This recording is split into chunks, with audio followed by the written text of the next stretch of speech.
Hey everybody, welcome back to Woods Heaven podcast. I'm Rob Lucuria and I'm here with two of my favorite people on earth, Tony Ruiz and Charlie Bright. I also want to thank everyone out there for all of your positive feedback. We really appreciate you watching and listening. Please keep up with us. Please continue to subscribe and listen and watch because we obviously can't do this without all of your support. Tony, mate, what's on your mind? How are you going? I'm Tony, and I'm living the life of a showgirl. I knew it. I knew it. And you do it so well, actually. Don't you think? I know, and I don't. And who needs all the sequins? I don't. No, I find sequins can sometimes catch on your leg hair, and it's not a good look, really, generally speaking.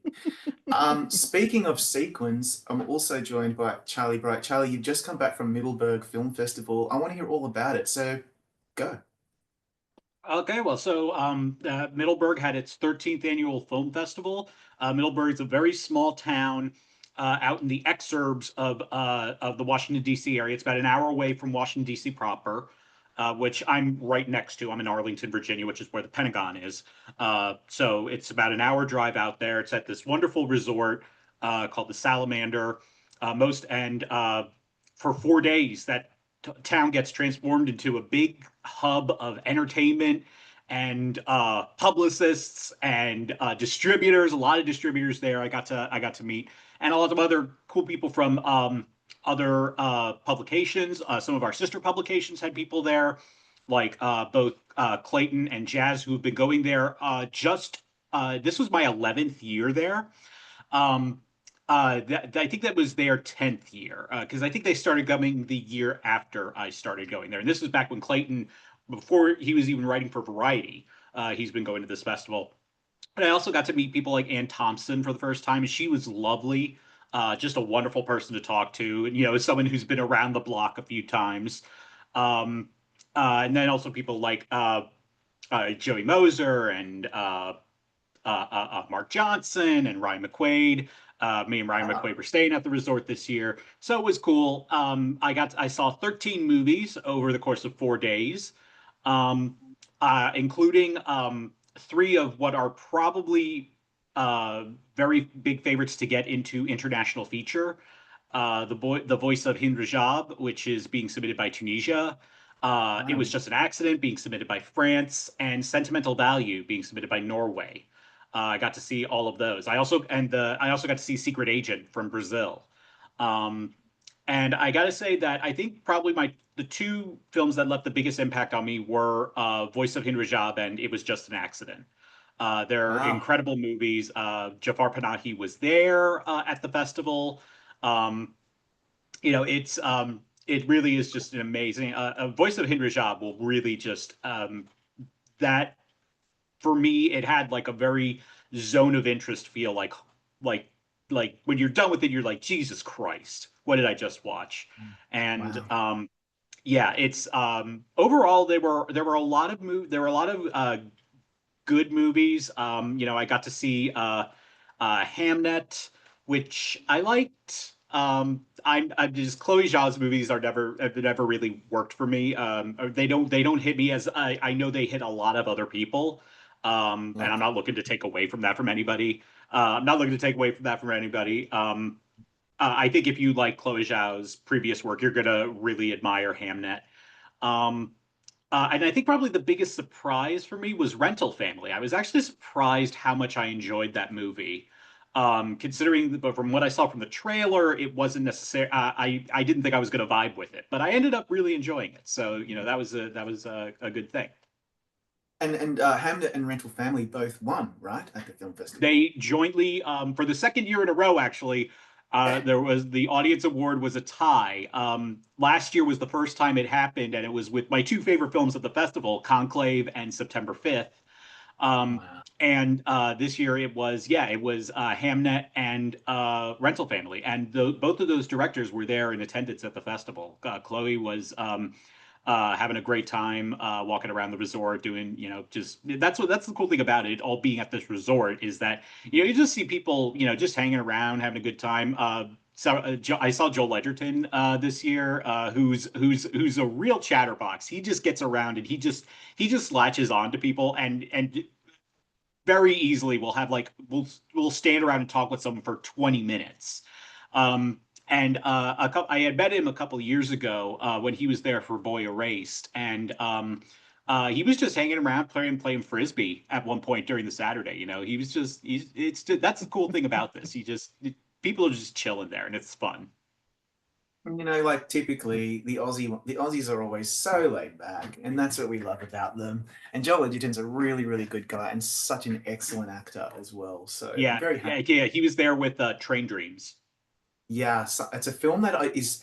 Let's just quickly talk about Train Dreams because not a lot of people have cottoned onto it yet. I think it's a Netflix film, It is. and it's kind of on the periphery, but I feel that in about 2 or 3 weeks you'll start seeing more and more people putting it in their top 10 predictions of Best Picture. I already have. I think it's a sleeper. I think it's going to be a real hit. I don't know a lot about it. I haven't seen it yet. I think I'm getting screeners from Netflix next week. But yeah. What do you have you heard much about Train Dreams? I would say that when I was talking with the Netflix people, they were actually really personally very excited and really happy that they had this movie. For the Netflix press people, they were very.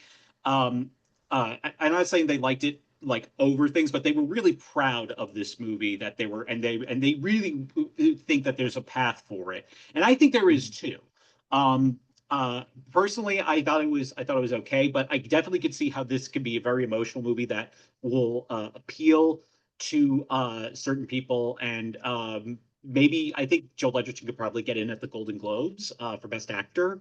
And it's also it is a gorgeous movie to look at. It's absolutely gorgeous, beautifully shot by the director Clint. I can't remember his last name. And I was talking to him. I thought he was hitting on me at first, but I was like, oh no, he's just plugging this movie. um, but I always think that whenever anyone's like the least bit nice to me. Um, That's okay. Yeah, and it got a really good reception. It got a really good reception from the crowd there. The crowd there very much enjoyed it. And you never know with the Middleburg crowd because it's very, you know, a lot of retired federal workers are there. I will never forget two films I'll never forget seeing in Middleburg were The Favorite and Red Rocket because of how divided the room was. Like The Favorite, you could tell a bunch of people thought that this was just going to be a nice little period piece, and then when it actually ends up being, you're like, half of them were like, oh God, no. And then Red Rocket was just, oh God, there were only like 2 or 3 rows that were actually enjoying it.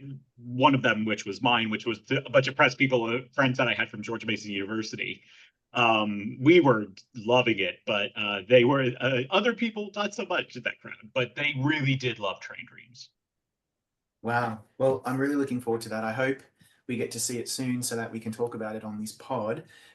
Let's shift gears a little because I saw Black Phone 2 last week and interviewed Madeline McGraw, the star from that film. Everybody check that out on a previous episode of this pod. Um, you know what, guys? It's really good. It's a really good horror film. It's very different. It really surprised me. I watched the first one. I thought the first one was fine. I didn't love it. I just thought it was fine. And then this one, half of it is done in Super 8. It's very grainy. It's very like avant-garde auteurist type film. The performances are really strong, especially from Madeline McGraw. She's fantastic in this, and she gets to do a lot. Like she's flipping in the air and she's screaming and crying and in complete terror. And she really, really owns this film. It's a really good movie. I highly recommend any of you who like horror films to go and see it. I'm not suggesting it's necessarily an Oscar film, but I just thought I'd mention that. But I want to talk about something else in the horror genre that I think is maybe possibly an Oscar contender in some respects, and that's Weapons. Um, when Weapons first came out, I remember reading a lot about it and seeing that the reactions were very positive, and there was a lot of noise about it. And I didn't see it when it first came out. I didn't see the screener. I was really busy doing other things. I was more on Emmy alert. I was watching TV and Emmy stuff. I finally caught up with it about 3 weeks ago, and I see why there's a hype around it. It is so good. it is so compelling as a beautiful work of art on its own without it being a scary movie. It's also quite thrilling. And Amy Madigan is a revelation. And I'm just wondering if you could both let me know what you think and whether this Amy Madigan narrative that's maybe congealing in Best Supporting Actress at the Oscars and other award shows, do you think that is a pipe dream? Or, Tony, do you think that it is something that we should be taking notice of? Well, first of all, this particular director, Zach, what's Gregor. his last name? Gaga, Yeah, yeah. yes, Gregor. yeah. Um, his previous film, Barbarian, Oh, um, is a film I just adore. same. A film that was another word of mouth success. And to me, this guy knows how to do a horror film in kind of like the best possible way. And you're right, Amy Madigan is just stunning in this film. Um, Now, I there's a big part of me that wants to say yes, she has a real shot, and but we have seen films that are maybe considered more genre films get this kind of buzz for a particular performance, and then it doesn't pan out come either it dies in the precursors or it gets into the precursors and then doesn't break through with the Academy at large. Um, that Jennifer Lopez for Hustlers comes to mind, Oh, of yeah. somebody who was really well talked about, and then that just died. That Um, same year, Lupita Nyong'o in Us. Oh, I'm still yeah, not over that, guys. I'm still not over it. She yeah. should have been nominated. But anyway, Yeah. Um, that said, Amy Madigan has something going for her that I think might actually help in that she hasn't been nominated for an Oscar since 1985, I want to say. It's been, I think, 40 years since her last Oscar nomination. Um, and I don't remember the name of the film that she was nominated for, but I do I'm know gonna she has been nominated for. She was nominated the year, it was 85, I believe. She was yeah, I'm nominated gonna the look it same up. year as Margaret Avery and Oprah Winfrey for Color Purple. That was the year Angelica Houston won. Yeah, Um, it's Twice uh, in a Lifetime is what she was Twice nominated in a for. Lifetime. It says Um, 1986, but it's around that period. But that is a long time coming. You are so right. That's really yeah, important to keep. yeah. So I think, and she is so well respected. She's like that perfect kind of character actor, who you give her anything to do, and she is going to bring it. Um, and the way that this film is a huge box office success and really has kind of that prestige that people just love this film.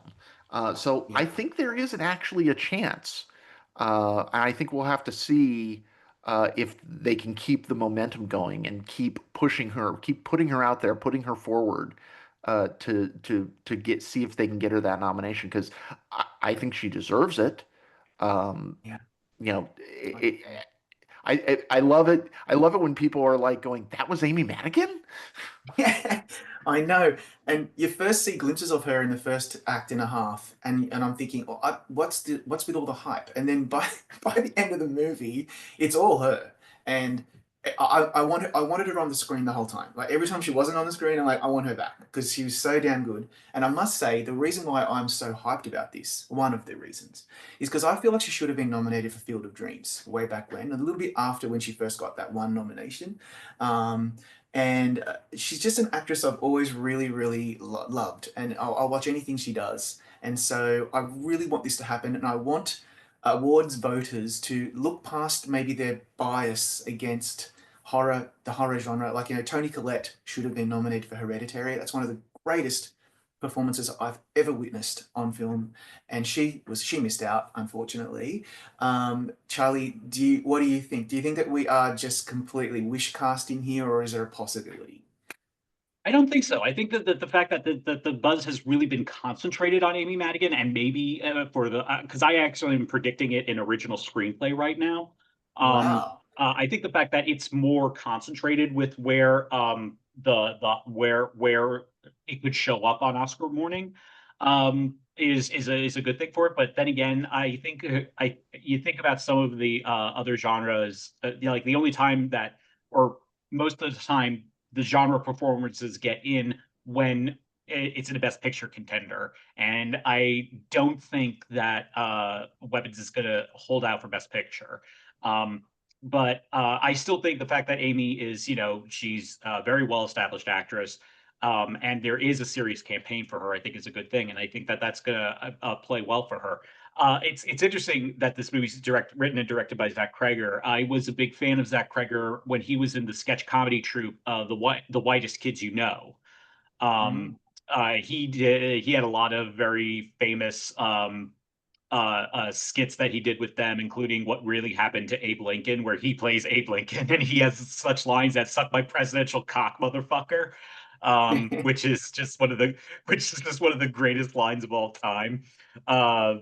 So I'm always happy for his success. He's also a Northern Virginia boy as well. So Oh, wow. even though he went to Yorktown, which was one of my rivals, but no one's perfect. You can't have no one's perfect. And I just also wanted to point out that in supporting actress, I'm not suggesting that horror performances are generally strong there, but sometimes they do look outside the square. So thinking about like in the last 5 years, Maria Bakalova was nominated for Borat's subsequent movie film, and you've got And the critics performances helped her with that.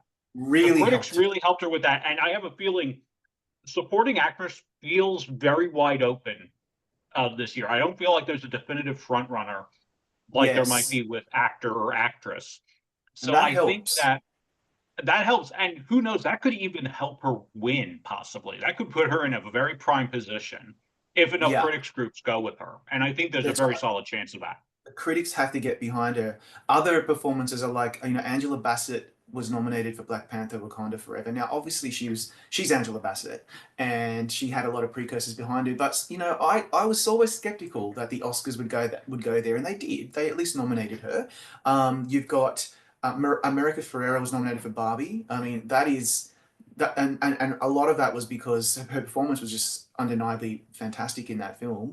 And then, last year we didn't really have anyone that was in left field, but we did have some really interesting names like Monica Barbaro from A Complete Unknown that really kind of was a complete unknown maybe a couple of years before that, and then was able to squeeze in. So that being said, I'm feeling good about Amy Madigan. I hope it happens. But we just have to wait and see.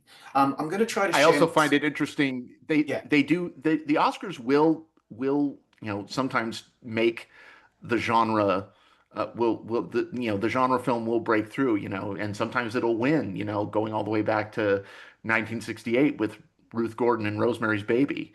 Um, that's right. so Yeah. you know, and it also doesn't hurt that Amy Madigan is 5,000 times of crazy in that movie, much like Ruth Gordon was in Rosemary's Baby. Yeah, nice connection there. I do agree with that. Sharing my screen so that we can see who's currently in the running. I hope you can all see that. Our very close friends at Gold Derby. That's the best place to go if you want to see who's in the running and make your predictions. So obviously go and do that once you've finished listening to this podcast. Tiana Taylor is in front, and totally deservedly. She is amazing in One Battle After Another. Elle Fanning, Ariana Grande, Inga Ixodo Lilias. Then you've got Amy Madigan. And then rounding out the pack outside the top five, you've got previous winner Gwyneth Paltrow, Regina Hall, another actor from One Battle After Another, Odessa Azion from Mighty Supreme, Emily Blunt from The Smashing Machine. I'd love to see Emily Blunt make it in again. She's one of my favorite actors. Wunmi Mosaku from Sinners. God, I absolutely adored her in Sinners. And then, a few maybe also rans at this point who are still slightly in the hunt. Jennifer Lopez, we just raised her earlier. I mean, I'm still very sad for her that she did not make it in for Hustlers. I really am. I don't know if she's going to do it for Kiss of the Spider Woman. We'll see. Glenn Close, Wake Up Dead Man, Rebecca Ferguson, A House of Dynamite, which comes out imminently on Netflix. Everyone should go and check it out. Emily Watson in Hamnet. I thought Emily Watson was really, really good in Hamnet. The first act, she's fantastic. And Haley Steinfeld in Sinners as well. Loved her in Sinners. What do you guys think of this? Is there anyone in this list that you think we should be really paying attention to? It's tough because I think we don't know what's going to have staying power. I think actually Jennifer Lopez is too high on the list, considering the way that Kiss the Spider Woman, kind of imploded at the box office, and really didn't get the critical raves that it needed for her to have a shot. I would also think that maybe somebody that I am always on the lookout for. Anytime I see Margaret Qualley's name in anything, and I know that she has a really kind of meaty part in Blue Moon, which is Richard Linklater's new film with Ethan Hawke playing what's his name? Rogers and Lawrence Hart. Yes. And that's getting some early raves. And so Margaret Qualley's kind of due a makeup nomination since she didn't get nominated for The Substance. Oh, I still can't believe that happened. Really? Like, what were they thinking? Charlie, what about you? Have you got anyone in that list that you think we should be paying attention to? I think Tiana Taylor is rightfully in the first place position right now. But also Inga from Sentimental Value, and was Elle Fanning on that list? Yes. Yes, number 2. What do you think of the two, so she is number 2. Two actresses from Sentimental Value? What are your thoughts on whether they are both in the running? I think they're both in the running. I would actually put Inga higher on that because she's in it much more. There's even a case I think you can make that her and Renate are really co-leads of the movie. But I wouldn't raise too many eyebrows about it about her being in supporting. I think it's a rightful place still to be. But yeah, I think that both of them are worthy of getting in, though. They're both very, very good performances with what they're doing.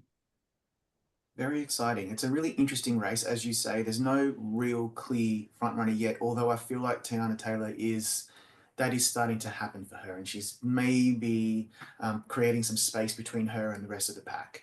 And frankly, if I had to call it today, I would probably say that she'd be winning this award. She completely and utterly blew my mind in that film. I wish she was in more. And it would be very similar. It'd be a very similar win to Mahershala Ali's first win for Moonlight, because she's basically in the first third of the movie and then she's gone until the very end. We hear her. We don't see her, but we hear her. So and even in just hearing her dialogue, she's excellent in that as well. So she's excellent in doing that as well. So I mean, I really think that would be a great win. Yeah, absolutely. All right, let's move on. I want to completely change course and talk about the Grammys, because it's an award show that we sometimes overlook because of the vagaries of the way in which they vote, and sometimes whether you have a Grammy nomination or not maybe doesn't hold the same water it used to. I'm not sure. Like, it really just depends on your views. But my only priority right now is to ensure that Lady Gaga wins, or is it? Let's start with nominated. Is nominated in the top 3 awards: Album of the Year, Song of the Year, Record of the Year, and she finally wins Album of the Year, because I have not heard an album better than Mayhem in many, many years. Now, okay, I know I sound hyperbolic. I know also I'm biased. In this household where I live, my kids and wife, we love Lady Gaga. We know all the words. My kids were singing her songs when they were born. In fact, we went to a Lady Gaga concert when Paula was pregnant with William, and he was dancing around in utero. And a lot of stuff just started making sense right now. Yeah, that just started making so many things clear. It really starts to congeal in your mind as to what's happening, right, in my household. And she is going to be here in Sydney on the 13th of December, so we are ready. We have been playing her music and watching her videos, and everyone's ready to go. The kids have outfits. Anyway, I won't go into the detail on that just yet. However, Mayhem, Album of the Year, it must win. Do you guys agree that it is at least the front runner? Charlie, what about you? I will uh, preface this with that with how illiterate I am with today's music, but um, Mhm. I think it's a serious front runner. I think also anytime you have Kendrick Lamar in there, he has to be taken seriously. He has although he and we saw last year that he was able to break through in the general field by winning record and song of the year for Not Like Us for a diss track of all things.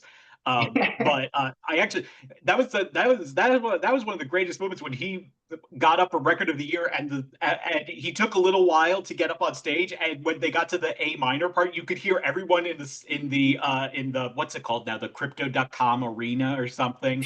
I still want to call it the Staples Center. You could hear Yeah, everyone go A minor. That was too priceless. I also think Sabrina Carpenter is a very formidable person to be watching out for. It's weird because her and Lady Gaga both occupy that pop female vocalist lane, and they could siphon off votes from each other possibly. But you never know with this 8 nominees in the category now, and you can have someone win because it's just mm, straightforward voting for one. It's not ranked, yeah, which it probably should be, considering it's that many nominees. But you could have someone winning album of the year with like 13% of the vote. But I think she's seriously in the hunt for this. Lady Gaga is seriously in the hunt for this, and that would be an excellent one. I think she should have won for the Fame Monster back in 2010. yeah. That was an excellent album. Yeah, absolutely. I think the Fame Monster, Art Pop, Mayhem, for me, Chromatica is probably her best work other than Mayhem. And she's never won, Tony. I think it's time. It's time that Gaga takes home the big prize. Do you think that we should be holding out hope for this, or should I just be not holding my breath? I never say never when it comes to the Grammys because one of two things happen. Like Charlie, I am completely not plugged into modern music, mainly because I like my music without electronics, Yeah. because again, old. Yes. Um, but I do think that Gaga has the overdue narrative. She's never won Album of the Year. She's been very well rewarded by the Grammys, but has never won Album of the Year. Or Um, any of the general and field categories. yeah, Yeah, that's yeah, I think she's won like pop vocal album. She's won pop vocal performance like a few times. She's even won yeah. like traditional pop with Tony Bennett. Um, And I don't think, and I know Charlie, cover your ears. I don't think we have to worry about. I don't think we have to worry about a fifth album of the year win for Taylor Swift, um, for Life of a Showgirl. As much as that album is dominating everything right now. Yeah. Um, every track, I mean, the album came out and like every track on the album was slots 1 through 12 on the Billboard Hot 100. Crazy. All 12 tracks. Um, I will say there are parts of, as a Swiftie, uh, I there are tracks on Life of a Showgirl that I think are among her best, uh, Name one. lyrically and What's the best song on each one? I think Eldest Daughter is an absolute gut punch I mean, Taylor Swift fans know that the track 5 on her albums always occupies a special place, and I can see why with Eldest Daughter. That one has the hook, has the melody, has the lyrics that are just perfection. I think Ruin the Friendship is also one of her best songs. That's a song that is seemingly about one thing and then takes a sharp left turn at the very end. Um, but there's also some songs I'm not that fond of on that album. But again, she's Taylor Swift. Yeah. We can never underestimate her, and it's nice. The thing that I think makes this album stand out is that she's happy. Yeah, it It, doesn't it, happen it often. is. It doesn't happen often, and for however polarizing people might think the album is, doesn't really matter because she is so incredibly popular. She is. Now, to be fair, I don't. It's not eligible for this Grammys. I think it's eligible for the next Grammys. I think that's. I could be No, wrong. It it'll is. be eligible. It'll be eligible. Okay. I think the Well, that's eligibility interesting. period it closes first week of December. Right. So it's in the I running. think it's sooner than that. I think it may be the first, maybe the end of October, because Oh, those nominations have come out very early Soon. in December. And it doesn't okay. appear to be in the list. So I'm not sure. Yeah. Look, in any event, going back to Mayhem, what I wanted to mention about that is there's not a lot of albums that I find where every track is a winner.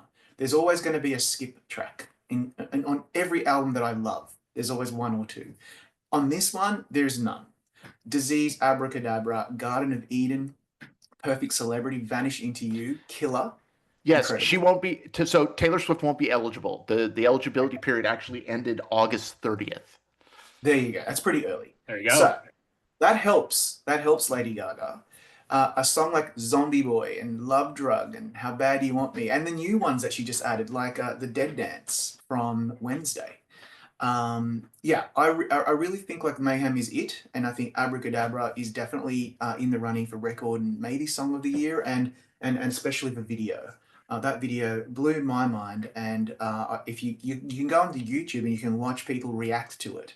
It's very entertaining. I highly recommend that for your mental health. Anyway, let's move on. But as you can tell, I'm definitely a I just want Gaga. to I just want to add one thing. For me, with the Grammys, my reaction every year is Radiohead eligible? Well, if Radiohead's ain't eligible, if they're ain't eligible, I don't give a rat's ass. Yeah, okay. That's a fair point. That is a fair point. Or you get somebody who wins record of the year and you're like, or album of the year and you're like, who? Who? Because Steely again, Dan? oh, What the fuck is that? no idea. Yeah, exactly. So okay, let's talk about what we've been watching. I noticed that The Diplomat season three just dropped on Netflix. I've had it sitting in the queue for a little while in the preview content, but I didn't get to it, and I'm sorry I didn't because I wish I could join the conversation right now because it's really hot right now. Our very good friend Marcus James Dixon over at Gold Derby is raving about it. And I thought that The Diplomat season two was fantastic. I wish it was more than 6 episodes. Um, I'm so looking forward to this one. I'm probably going to try to see if I can get through it next week. I'm just a little behind because I'm still really enjoying Invasion on Apple TV Plus, which I'd like to talk about in a couple of weeks when I've finished it. I've really, really gotten into that. It's a great show. So I just was wondering, there's a couple of shows that I'd like to talk about that we didn't talk about last week, and I'm wondering what you guys are watching and what you're into or what you're looking forward to. We've got a whole bunch of new things coming out like Pluribus. Who wants to go first? I want to give a shout out to the Daytime Emmys, which just aired last week. General Hospital swept, um, and in a way that I have not seen a sweep of that type. It won drama series, directing, writing. It won three acting awards. Um, and especially I want to give a shout out to the great Nancy Lee Grahn, um, who won Best Actress for the first time. It was her 13th nomination. She has two supporting awards, and her Emmy reel. I called it. I'm still somebody who follows the soaps. And I love the daytime Emmys because the tapes still are king in terms of determining who wins. Um, and she had a tape that was just such a knockout where she curses God for the death of her daughter. It's so great. I'm going to send you guys a clip because it's just so Please. great.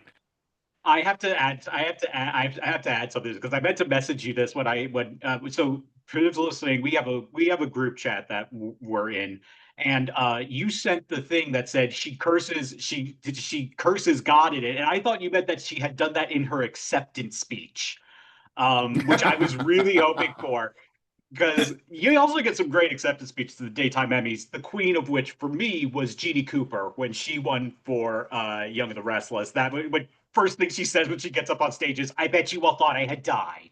I thought that was great. But yeah, so I was going, wait, she cursed God at the daytime Emmys? Good for her. Wow. She would have been No, cancelled very, very quickly. well, and Nancy Lee Grun has a habit of saying exactly what she thinks and not giving a shit about what anybody thinks about what she says. And she did in her acceptance speech make a plea for democracy, even getting the audience to stand up for democracy, and the whole audience got on its feet. And so I was really happy about that because not only does she deserve it, not only is she pushing 70 years old, as she won her first Emmy in 1989. Um, just shows you how long she's been doing this. So a big shout out to her. The other thing that I want to give a shout out to, and I know that my role on this is to be the cranky old man um, with aging tastes. But I also want to give a shout out to the network procedurals that don't get attention from the Emmys, Yes, um, Tony. and Yes. and still, in my opinion, some are better than others. Like the prestige shows, some are better than others. It's not a monolith, and I think it's reductive to say that the network shows don't have should be ignored because they're network shows. Um, I saw a performance on Chicago Med, which is on NBC. And that's a show that has Oliver Platt and Esapatha Murkison Great as cast. Lisa Ferguson. and Great. and there was a guest star performance, and I got to find the guy's name. Um, it was just I was like, see, this is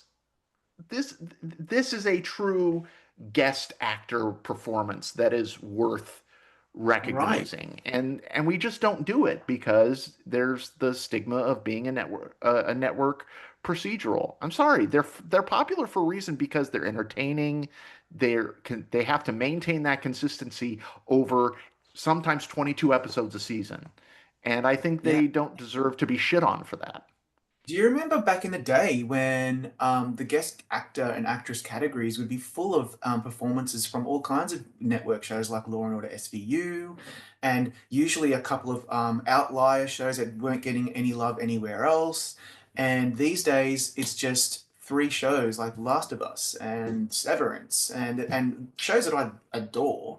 But I agree with you, Tony. There are so many fantastic network shows, particularly procedurals like all the NCISs and all the different Chicago's. And for me, especially, and I want to bring this up in a couple of weeks once I've finished it all, but The Rookie on ABC is absolutely fantastic. It is so entertaining. It's so well written and well made and well acted and particularly well edited. On an episode we watched last night, I'm only on season 3, so I'm still trying to catch up.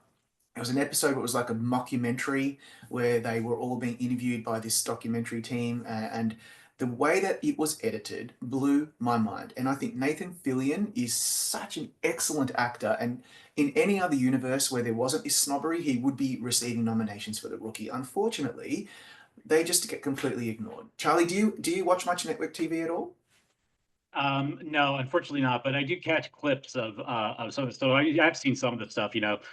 So I have seen some clips of Chicago Med, and anytime Oliver Platt or Esapatha Murkison, especially, are on screen, just makes me happy. Same. Um, yeah. So and it's always nice when you can see them when you see them get in. It's like good for them, you know. Yeah, Uh, I'll tell you totally. the thing that I've uh, personally have really enjoyed, and this was actually at Middleburg, was the new Ryan Johnson film, Wake Up Dead Man. Uh, I really enjoyed it. I remember when I first saw Knives Out, and I thought it was I liked it, but I didn't love it the way I was hoping to. Glass Onion, though, Yeah. that movie I fell in love with. I thought that movie was perfect. I thought it was hilarious. And at that point I was just like, whenever Daniel Craig does another Benoit Blanc movie, I am in. I am Yeah. all in on it. And this one does not disappoint. It's another great cast. Josh O'Connor and Glenn Close are probably the standouts in it. And I think there could be a narrative in there for Glenn Close to get in again. And if this supporting actress race is as crazy as we just mentioned earlier, who knows what could happen on that. I just thought it was very funny. It's a great send up of organized religion. And it's just I think what I was hoping for when I saw Glass Onion is actually if you go back and you watch Schitt's Creek from the beginning all the way through the end, you realize that Catherine O'Hara's enunciations and accent gets more ridiculous every season. And that's what and it seems like that's what Daniel Craig is doing with Benoit Blanc, much to my delight. It gets more and more ridiculous every movie, and I love it. So Wow. I am all for that, and I can't wait to see the reactions from people when it debuts on Netflix later this year. Yeah, I felt the same way about Knives Out, and then with Glass Onion, it was like a whole other level. The costumes and the whole ensemble in Glass Onion completely and utterly blew my socks off. And it was one of the best films of the year. It should have been more of an Academy Awards contender. This one, I've been told by a few people that I really trust, and now including what you're saying, it's right up there with Glass Onion. Some people think it's better. Some people think it's just maybe not quite as good as Glass Onion. And Glenn Close, anytime she's in the hunt for another one of these trophies or nominations, we all have to pay attention because she's Glenn Close. Isn't there another film with Glenn Close that's coming out this year? Something where she plays like an older like grandmother that she has a nude scene in or something like that. Oh, I seem to recall there. I saw something about that. I okay. don't know what it's called. Let me Google.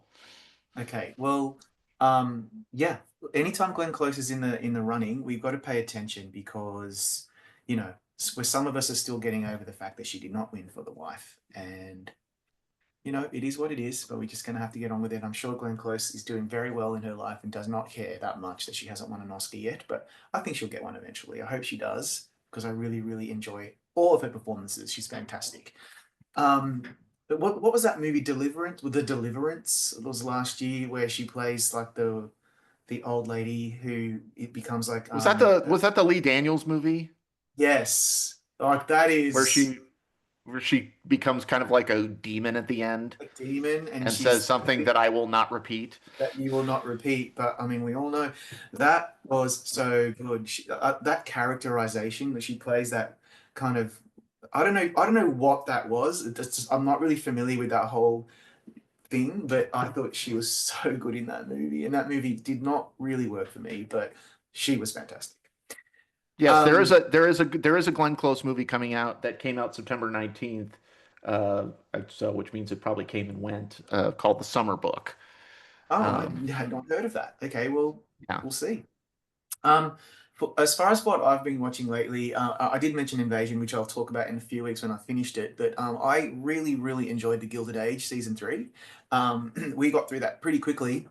You cannot stop watching that show if you're into it, if that's your kind of thing. It's kind of like Downton Abbey, but way more camp and has a lot of laughs, but it's also, and very melodramatic. I've never seen costuming like that before. Like it's like Bridgerton on crack. It's so impressive. It's the It's cast funny. is I thought Bridgerton was Bridgerton on crack. it is. So just imagine the next level up. Every single dress and suit that comes on screen, I'm just I have to say something like, "Wow, look at that!" And I don't usually pay attention to that kind of thing, but this one kills me. And Carrie Coon is just I don't really have any words for her. Like I have loved Carrie Coon ever since The Leftovers. Everything she does is perfect. She was so good in The White Lotus. I thought she was going to win the Emmy. I think she deserved to win it. And yeah, I just think she's really good in The Gilded Age, and I highly recommend it. If you haven't seen it yet, give it a go. It's 30 episodes now, so it's 10 or maybe a bit less. It's around 10 episodes a season, and it flies by. It's very, very entertaining. That's it. All right. So, any final thoughts before we head off for the week? I think there's a lot going on. I'm going to see if I can squeeze in a few more Oscar contenders. I've got a few screeners coming up that I might watch so that we can talk about those. And Pluribus comes out, I think, next week. I think I'm going to start seeing if I can watch it. It's a new Vince Gilligan show with Ray Seahorn. They're just saying Vince Gilligan and Ray Seahorn means yes, yes, please. I'm there. I mean, Charlie, sometimes when I think about that, I think about you in particular. I know how much you really enjoy those two. Are you looking forward to Pluribus? I'm very much looking forward to that. I can't wait. I can't wait to. I think I have some of the screeners through Apple, and so I can't wait for that. Yeah, it's going to be amazing. And yeah, all right. Well, final thoughts, fellas, before we head out for the day. Tony, you first. I just want to. I want Oh, to. you So first. I don't think we brought this up last week. But we lost a real titan uh last weekend with the loss of Diane Keaton. Yeah, And I was just wondering if we could just say a few things about some of our favorite performances of her and some of great the idea. memories we have of her. Uh, I will always remember watching her in Annie Hall, and it's just like and it was like an icon is born. Even though she was already acting in movies at that point, she'd already been in two Best Picture winners at that point.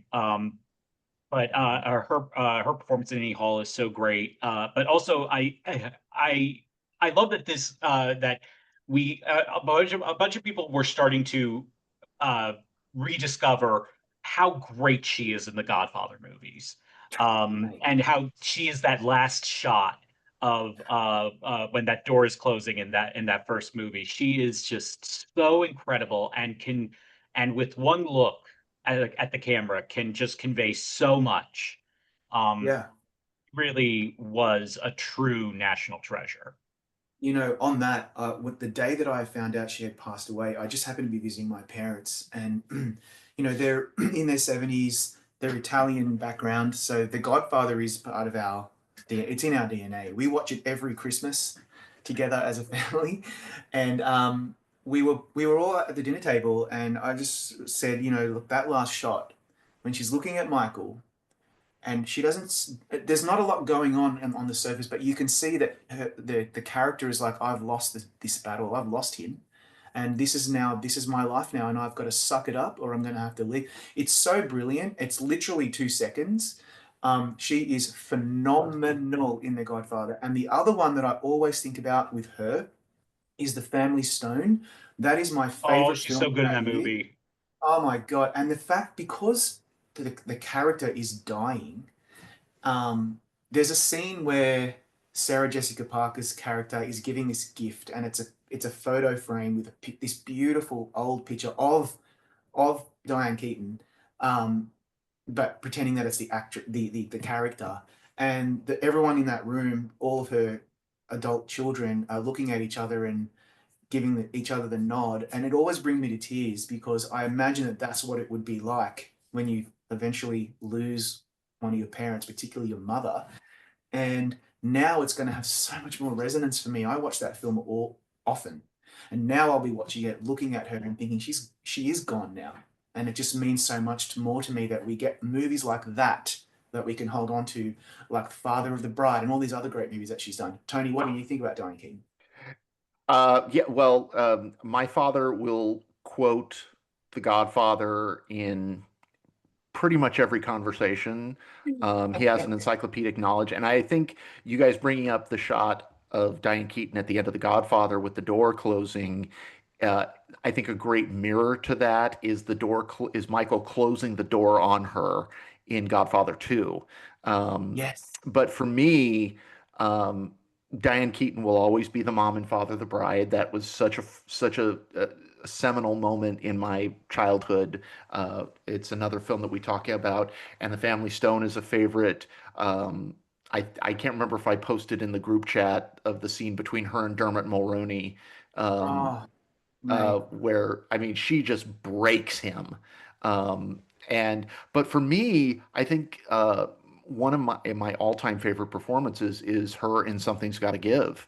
So So good. The good. So good. the she was one of those rare actresses that could take heartbreak and make it heartbreaking and then in the very same frame make it hysterically funny. I think probably 4 or 5 times in the last 2 weeks, I have watched that 3 minute sequence after her and Jack Nicholson break up, where she's crying and writing the play about their relationship.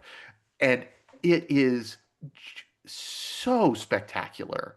And I think that in a year where Charlize Theron didn't have Monster, I think Diane Keaton could have won her second Oscar. And there's still a part of me that wishes she would have, because I think she took something, I think, much like with network television, I think rom-coms, uh, I don't think people respect the degree of difficulty in doing a good romantic comedy. And what Diane Keaton does in that movie is so perfect. Every single scene is perfect. And she was an original, an absolute original that will never see the likes of her again. Yeah, that's She 100% also was correct. great. She was great whenever she presented at award shows. I think Yeah. like when she presented Best Picture with Jack Nicholson, and they just looked like two old friends. That she just looked like someone who was just having a ball. And the one I'll never forget is when she presented with Keanu Reeves, her other Something's Got to Give co-star, the original screenplay award to Bong Joon-ho for Parasite. And I remember she opens the envelope and she's looking at it, but she doesn't say anything, and she just hands it to Keanu Reeves. Like she didn't even really notice what was written on the card. And when he goes Bong Joon-ho, she just lets out this huge, like she was all in on it. I was just like, she was. It's perfect reflection for how I was feeling that evening too. Yeah. I love that, by the way. That Oscar ceremony was just before COVID really started to take hold of our whole society. And it was like the before times, the innocence of the before times when Parasite, a film from South Korea, in Korean, was able to win Best Picture. I will never forget that moment when it won. That's one of my top 10 films of all time. And I know this is a complete segue, but that was a great moment when she did that. I will never forget that either. It's so good. All right, one more final thought from you, Tony, and then we'll call it a day. Um, you know, I don't really have one, because I kind of finished what I was thinking about Diane Keaton.